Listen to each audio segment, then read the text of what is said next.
Tito capítulo 1, versículo 4.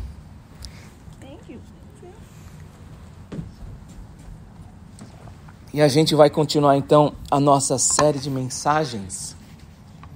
Mas antes, vamos orar mais uma vez e pedir para Deus abençoar a pregação da palavra? Oremos. Pai amado, que o Senhor abençoe as meditações dos nossos corações e as palavras que saem dos meus lábios, para que elas sejam somente agradáveis a Ti e de acordo com a Tua vontade. Oramos no nome do nosso Salvador e Redentor Jesus Cristo. Amém e graças a Deus. Tito capítulo 1, versículo 4, olha a palavra de Deus, o que a palavra de Deus tem para nós hoje. A Tito, verdadeiro filho, segundo a fé comum, graça e paz da parte de Deus Pai e de Cristo Jesus, nosso Salvador. Amém? Amém.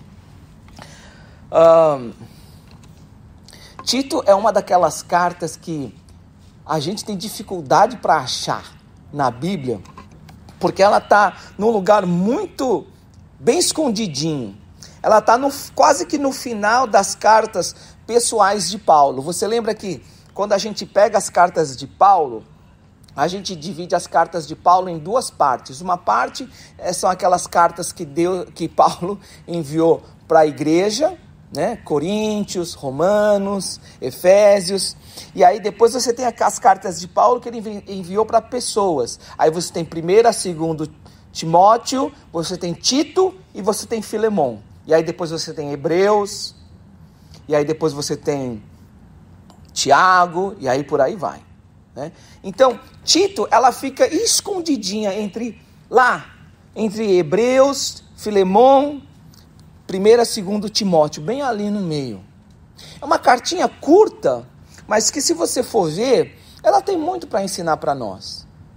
E ela tem muito a ensinar para nós porque é a palavra de Deus. Apesar de ter sido uma carta de Paulo para Tito, alguém que ele conhecia, é a palavra de Deus porque foi inspirada por Deus. A palavra de Deus fala que as Escrituras elas foram inspiradas pelo Espírito Santo de Deus. Então, o que nós temos aqui é a palavra de Deus. E esse versículo, que parece um versículo tão comum, tão simples, tão ordinário, você vê que ele traz um ensinamento muito profundo para todos nós. Você lembra que essa carta aqui, Paulo, ele enviou Tito para organizar uma igreja, para plantar uma igreja lá na cidade de Creta. E no meio de tudo isso, o que a gente pode ver é realmente o Espírito Santo de Deus inspirando essas palavras para comunicar verdades espirituais para o seu povo. O versículo 4 agora é a parte inicial de toda a carta, onde você tem as saudações iniciais, os cumprimentos iniciais, onde Paulo se identifica, né?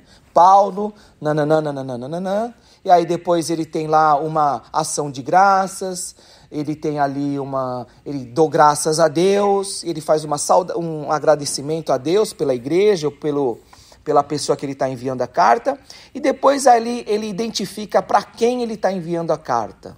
É o destinatário. E aqui o versículo 4, então, nós vemos essa seção, destinatário, para quem está recebendo a carta, para quem Paulo está mandando essa carta. E a gente vê aqui Tito. Tito é quem está recebendo essa carta. Ao ver essas palavras, as palavras que Paulo usou para falar com Tito, você vê que a inspiração do Espírito Santo de Deus, como o Espírito Santo de Deus usou Paulo para escrever, colocar aquelas palavras de maneira que Paulo escreveu aquilo que Deus queria que fosse escrito. A primeira coisa que Paulo fala sobre Tito é verdadeiro filho. Verdadeiro filho. Mas se você for ver, Tito não era filho de Paulo. Em nenhum lugar da Bíblia você vê que a Bíblia fala que Paulo, ele tinha filhos. A gente não vê na Bíblia família de Paulo, a esposa de Paulo, sogra de Paulo, primo de Paulo, e nem a gente vê filho de Paulo, filha de Paulo, irmão de Paulo. Mas em algumas cartas, principalmente Timóteo e Tito, você vê Paulo se referindo a Tito, filho. Ele se refere a Timóteo, filho. Ué, mas se Paulo nunca teve filho biológico, por que Paulo se refere a Tito, nesse caso, verdadeiro filho? É porque, para Paulo, a fé era algo tão poderoso que fazia de pessoas desconhecidas, que não tinham laço nenhum, se tornarem família. Se você for para Timóteo, você vai ver que Paulo usa esse termo filho, porque Paulo se refere a pessoas que ele discipulou, que ele pegou, pregou o evangelho, a pessoa se converteu, e aí ele discipulou, ele deu estudo bíblico, ele ensinou. Então Paulo se refere a esses jovens que ele discipulou, treinou, compartilhou o evangelho de Deus, filhos. A palavra, o evangelho, é algo tão poderoso que torna pessoas desconhecidas família. Isso é tão poderoso que Paulo, ele não fala assim a Tito, filho espiritual. Ele podia ter falado filho espiritual, né? Para deixar bem claro que, você não é meu filho biológico, a gente não tem nenhum laço de sangue, mas você é meu filho espiritual. E pode muito bem fazer isso, como ele faz com Timóteo, filho na fé. Mas Paulo aqui, ele ressalta verdadeiro filho. O evangelho, a palavra de Deus, é algo tão poderoso. A fé que ele compartilha com Tito é algo tão poderoso que torna aqueles dois desconhecidos em termos de biologia, de história, pessoas totalmente que não têm laço nenhum, agora por causa de Cristo Jesus, por causa do evangelho, se tornarem verdadeira família. Não era um costume que nem você chega hoje, você já, não sei se vocês já escutaram alguém que vem de São Paulo e fala gíria da cidade de São Paulo, assim. E eu não sou acostumado a falar gíria, e até para mim soa estranho quando eu escuto alguém que fala gíria, quando de São Paulo. E tem uma gíria que agora está muito comum, que na minha época crescendo não era comum. Irmão, ô irmão. E as pessoas, elas se referem umas às outras assim, é muito engraçado. Ô irmão. E antigamente era uma coisa só de igreja, né? Irmão, irmã, não sei o quê. Mas agora, se você for para a cidade de São Paulo, ou você conversar com alguém que vem da cidade de São Paulo, assim, e fala com muita gíria, é irmão para cá, irmão para lá. Paulo aqui, quando ele fala filho, não é algo cultural, né? Que talvez você cresceu na igreja, acostumou a falar irmão ou irmão, ou talvez por causa que você veio da cidade ou de algum lugar, você cresceu acostumado a dirigir. Não, ele é meu filho.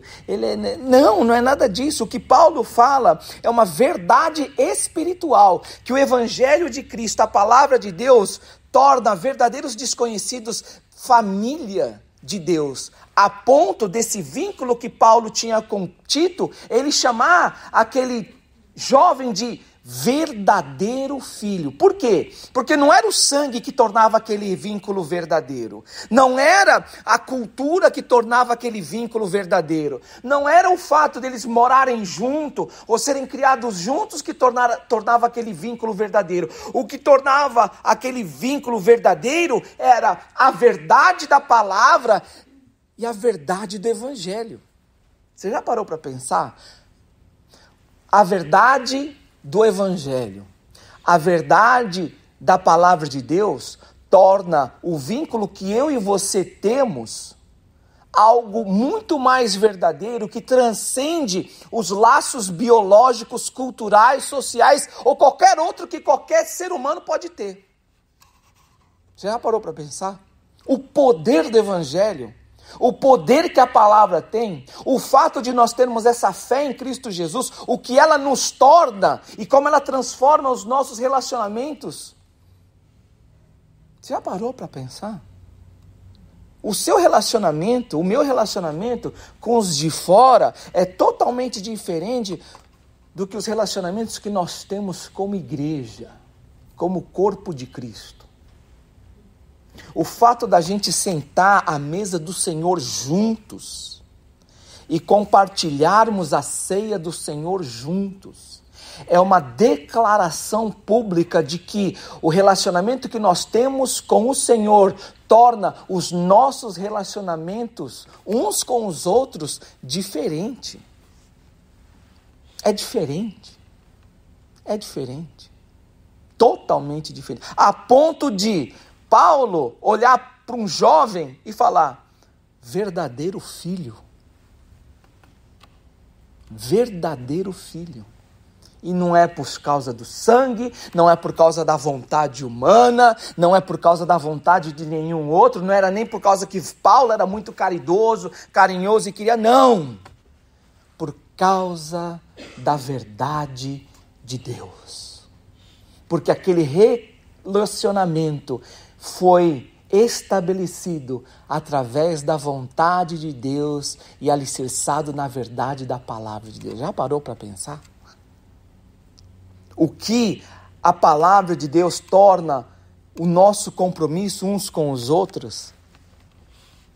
Isso é tão verdade que olha o que Paulo fala aqui, ó. Tito, verdadeiro filho, segundo a fé comum. É interessante aqui a gente notar como o evangelho trouxe um entendimento totalmente novo e diferente para Paulo. Como a palavra de Deus tem que transformar a maneira como a gente enxerga as coisas e como a gente vê a nós mesmos. Se você for para um seminário hoje, ou qualquer escola teológica, você vai ver que algumas pessoas, elas falam que o cristianismo, e geralmente aquele que fala isso, ele vem de uma tendência liberal. E quando eu falo tendência liberal, estou falando de escola teológica, estou falando de teologia, não estou falando de tendência política. A pessoa que vem de uma escola, uma tendência liberal, teologicamente falando, ele geralmente fala que o cristianismo foi invenção de Paulo. Eles falam assim, o cristianismo na realidade não veio de Jesus. O cristianismo ele foi algo inventado por Paulo. Paulo foi o inventor do cristianismo. Engraçado, né? Eu acho engraçado quando alguém fala um negócio desse, sabe por quê? Porque Paulo nunca falou. E eu entendo porque algumas pessoas falam isso, porque Paulo, ele escreveu muita coisa, ele escreveu muita coisa sobre a fé, ele foi muito influente, lógico, porque Paulo escreveu muitas coisas e muitas das doutrinas que nós hoje cremos é baseada nas escrituras e consequentemente baseada nos escritos de Paulo, é lógico, porque Paulo escreveu muita coisa. Tem muito mais doutrina baseada naquilo que Paulo escreveu, porque ele escreveu muita coisa, do que doutrina baseada, por exemplo, nos escritos de Judas, por exemplo, porque Judas só escreveu uma cartinha, pequenininha. É lógico. É lógico você falar que muita coisa foi mais baseada nos escritos de Paulo do que nos escritos de outras pessoas, porque Paulo escreveu muita coisa. Mas isso não quer dizer que o cristianismo é de Paulo. Por quê? Porque Paulo nunca entendeu isso. Paulo, apesar de ter entendido muita coisa, de ter treinado muitas pessoas, de ter sido muito influente e ter plantado muita igreja e feito muitas coisas, Paulo nunca entendeu que a fé que ele tinha era dele. Olha o que ele fala aqui. Verdadeiro filho segundo a fé que eu compartilhei com você, Tito. A fé que eu descobri e eu dei para você. A fé segundo a minha verdade. Não, ele fala segundo a fé comum. O que isso quer dizer? A fé que é simples? Não. Porque comum tem esse sentido de simples, de popular, mas o que ele quer dizer é mais nesse sentido de comum, de popular, do povo, pertencente à comunidade, comum, comunitário, comunidade, que não pertence a uma pessoa, mas pertence a uma comunidade. A fé não era de Paulo, não era de Pedro, não era de João, porque era uma fé recebida pela graça. Então Paulo dizia que essa fé era segundo esse verdadeiro filho, que se tornou filho por causa da verdade, por causa da fé. Não é porque a fé veio de mim, não é porque a fé pertence a Paulo, não é porque a fé veio desse cara, que ele é muito importante, famoso, porque ele fez muito e agora ele se tornou agora a voz da verdade. Não, é a fé que é recebida pela graça através de Cristo Jesus, e agora é uma fé que agora é nossa. Não é minha, nem tua, é nossa, porque ela vem pela graça de Jesus. Paulo nunca pegou a fé e falou, ela é minha, a verdade ela é minha. Ele nunca se apossou da verdade. E erra aquele que fala que cristianismo foi baseado em Paulo, porque se você for olhar o Novo Testamento, e comparar, Lucas escreveu muito mais que Paulo. Se você pegar o Evangelho de Lucas e você pegar o livro de Atos dos Apóstolos e você medir e comparar, Lucas ele escreveu muito mais, tem muito mais escrito em termos de volume de Lucas do que de Paulo. Paulo ele nunca viu que a fé era dele e ele era a única voz da verdade. Ele nunca viu que, porque eu sou essa pessoa importante, o grande plantador de igrejas, o grande apóstolo, o grande missionário, ele se colocava agora como você é meu filho verdadeiro, porque a fé que você tem, fui eu que te dei. Não, a fé comum, que não apenas eu tenho, você tem, e todos nós temos, a igreja de Cristo tem. Interessante essa percepção de Paulo. Interessante, né? Como o evangelho transformou aquele fariseu, aquela pessoa que era tão cheia de si, numa pessoa tão descomprometida, tão desgarrada das coisas mundanas. É que nem ele fala lá em Filipenses, tudo aquilo que eu pensava que era importante, cidadania, linhagem, ser fariseu e reconhecido pelos meus conterrâneos, contemporâneos, isso aí é tudo agora besteira, porque o viver agora, o morrer é Cristo e o viver é lucro, né? Aí você entende de onde vinha esse entendimento. Paulo, ele continua aqui se dirigindo a Tito, falando verdadeiro filho, segundo a fé comum, e aqui ele dá a saudação, olha aqui, graça e paz da parte de Deus Pai e de Cristo Jesus, nosso Salvador. A saudação, o desejo de Paulo para Tito, era graça e paz. Não é porque isso aí era algo trivial, né? Porque muitas vezes quando a gente deseja algo que não é material, muitas vezes para nós se torna algo tão banal, que muitas vezes a gente passa tão despercebido, né? É que nem quando alguém chega, a gente espirra, né? A gente fala, atchim, e alguém fala assim, saúde. É mais um costume que sai da nossa boca do que realmente um desejo que brota no coração, tanto daquele que deseja graça e paz, como daquele que recebe aquela saudação. Graça e paz, saúde. Mas da parte de Paulo não era assim. Graça e paz, mais do que uma saudação costumeira, era realmente o desejo que partia de um coração que sabia e reconhecia o que era realmente valioso. Num mundo cheio de perseguição, de oposição, de engano, o que era mais precioso para um jovem? Bens materiais?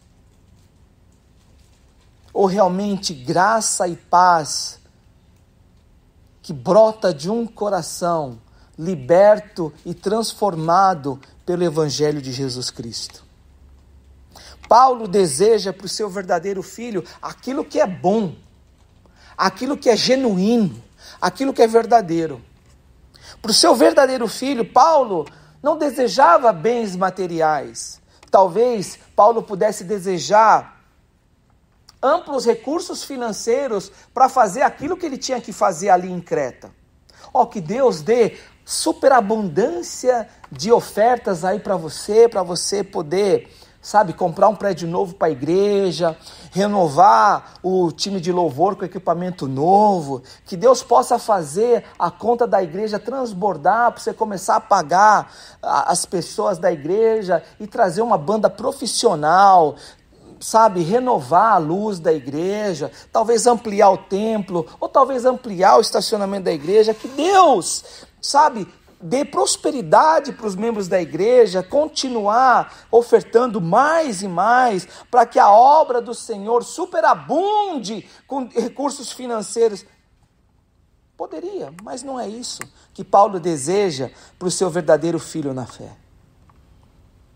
Paulo poderia desejar saúde, porque afinal de nós, o que pode ser mais importante do que saúde? Que Deus dê para você, Tito, saúde, para que você continue gastando a sua vida na obra do Senhor, que você possa gastar a sua vida fazendo a obra de Deus. Então que Deus dê para você saúde, gasta a sua vida. Então, olha, saúde, noite e dia, muita saúde para você.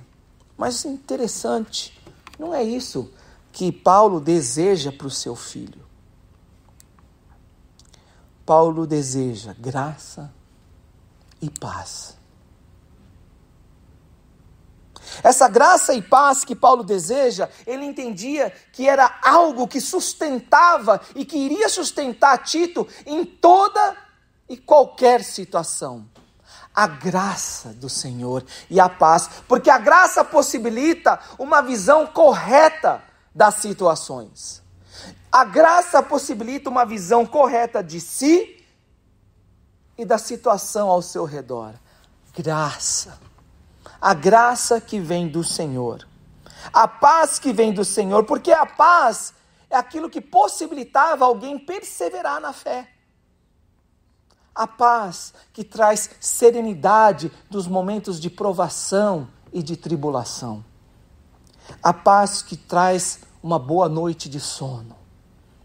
A paz que te dá a certeza de continuar caminhando em frente, ainda que as circunstâncias elas sejam difíceis.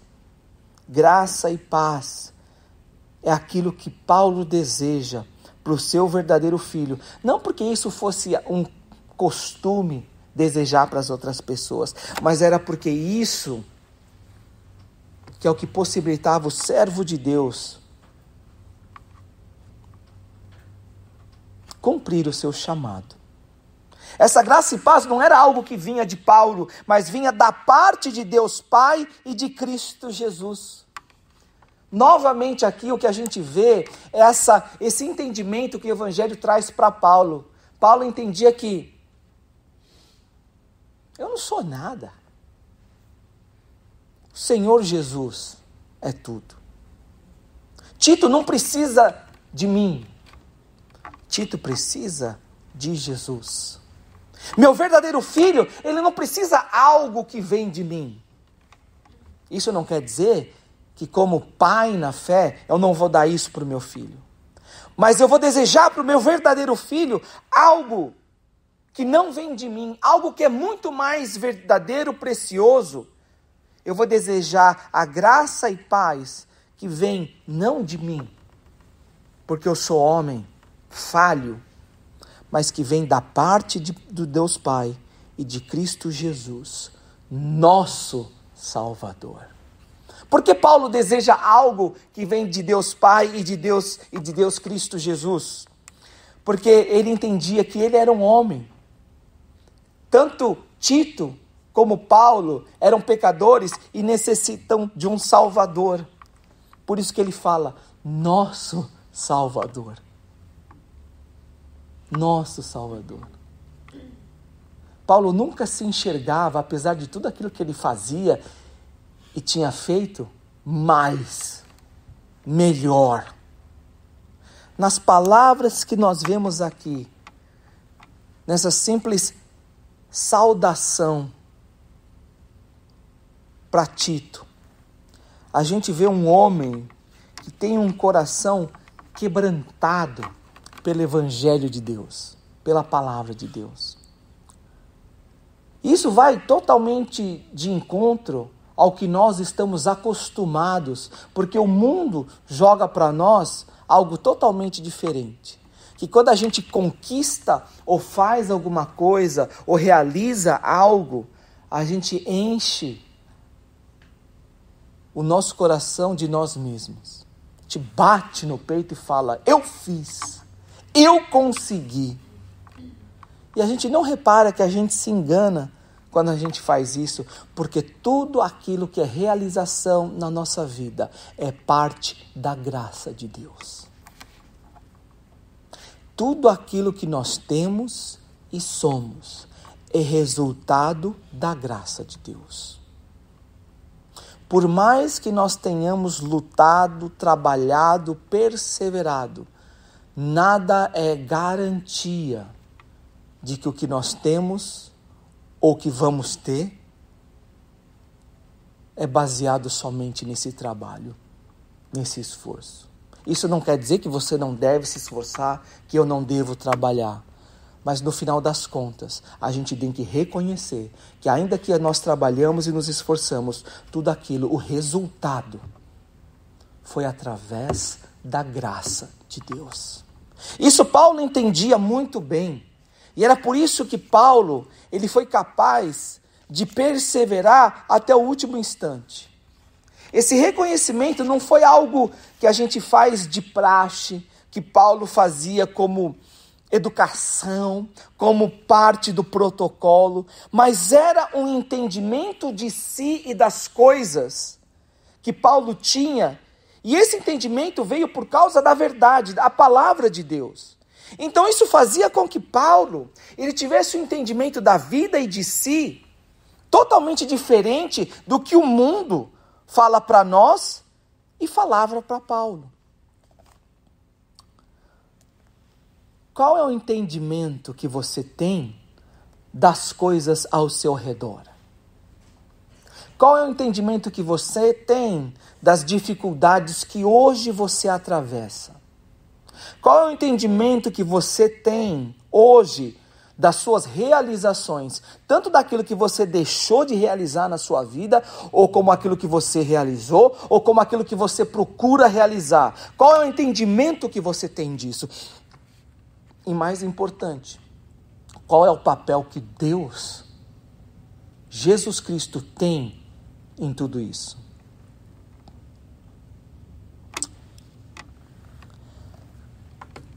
Paulo, por causa da graça de Deus, ele tinha um entendimento totalmente diferente das coisas.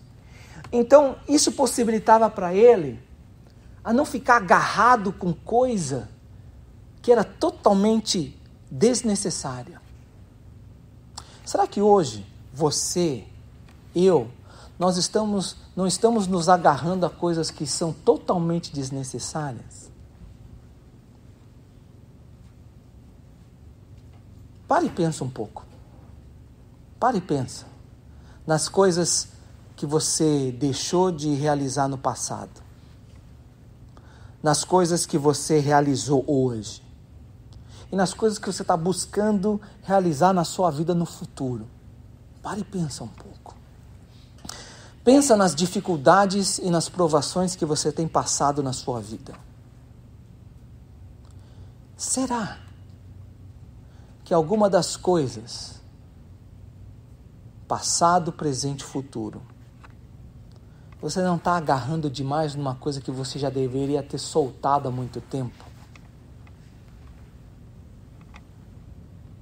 Será que você não tem agora carregado algo que Deus fala não é importante, mas você teima em ficar segurando isso? E será que não é por causa disso que hoje os maiores conflitos que você tem na sua vida, as dificuldades que você trava, talvez não sejam resultado da falta desse entendimento que você está agarrando numa coisa que você já deveria ter soltado há muito tempo? E essa batalha que você luta todos os dias, não é porque você está segurando uma coisa que você já deveria ter soltado há muito tempo? Paulo, ele tinha um entendimento tão profundo das coisas, por causa da graça de Deus. Olha o que ele escreve em Romanos capítulo 8, a partir do versículo 33 ao 36. Olha aqui, olha o que Paulo fala em Romanos 11, do versículo 33 ao 36. Ó profundidade da riqueza, tanto da sabedoria como do conhecimento de Deus. Quão insondáveis são os seus juízos e quão inescrutáveis os seus caminhos. Inescrutáveis, impossível de conhecer, impossível de entender. Versículo 34, Romanos 11. Quem, pois, conheceu a mente do Senhor? Ou quem foi o seu conselheiro? Ou quem primeiro deu a ele para que lhe venha a ser restituído? Por causa desse entendimento da sabedoria de Deus e da graça de Deus, Paulo então declara e confessa no versículo 36, porque dele e por meio dele, e para ele são todas as coisas, a ele, pois, a glória eternamente. Amém. Para de sofrer. Para de sofrer. Por que você quer continuar sofrendo, agarrado numa coisa que não vai te fazer bem? Por que você teima em continuar dando soco no ar, buscando uma coisa que não vai fazer você experimentar a verdadeira paz na sua vida? Para de sofrer. Não fica desperdiçando sua vida é muito mais valiosa do que qualquer outra coisa. A gente só tem uma. Por que gastar esse restinho de vida que a gente tem agarrado numa coisa que não vai te levar a lugar nenhum?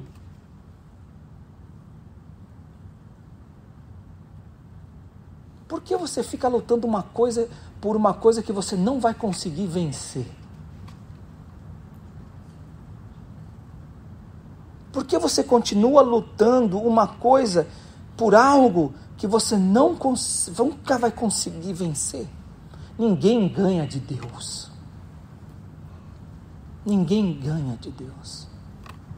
Por isso hoje, se você quer parar de sofrer, você precisa de Jesus. Você precisa aceitar que você não ganha de Deus. Talvez hoje o seu coração, você tem medo de largar isso por alguma razão. Você vai ter que confiar em Jesus. Você precisa de Jesus. Você não vai conseguir ganhar de Deus achando que você vai conseguir transformar a vontade de Deus e fazer da vontade de Deus a sua vontade. Você não vai fazer a sua vontade Deus querer aquilo que você quer. Não, isso aí não vai dar certo. Não se engana com isso daí. Porque muitas vezes o diabo vai querer que você viva essa ilusão de que você, de alguma forma, você pode forçar a mão de Deus. Que você pode forçar Deus querer as suas coisas. Você vai sofrer mais. O que eu posso falar para você, para de sofrer. Chega de sofrer. Você não está cansada? Você não está sobrecarregada? Você não quer resolver e parar de sofrer? Então se renda a Jesus Cristo. Deixa o seu orgulho de lado. Deixa de ser cabeça dura. Desiste do seu eu. Deixa Cristo reinar na sua vida, não com a sua boca para fora, mas dentro do seu coração, naquilo que você não consegue desistir. Deixa Cristo reinar na sua vida e para de sofrer. Porque você não vai conseguir ganhar essa luta. Eu e você, nós precisamos de Jesus. E hoje, a minha súplica, a minha oração por você e por mim, é que nós possamos nos aproximar de Jesus.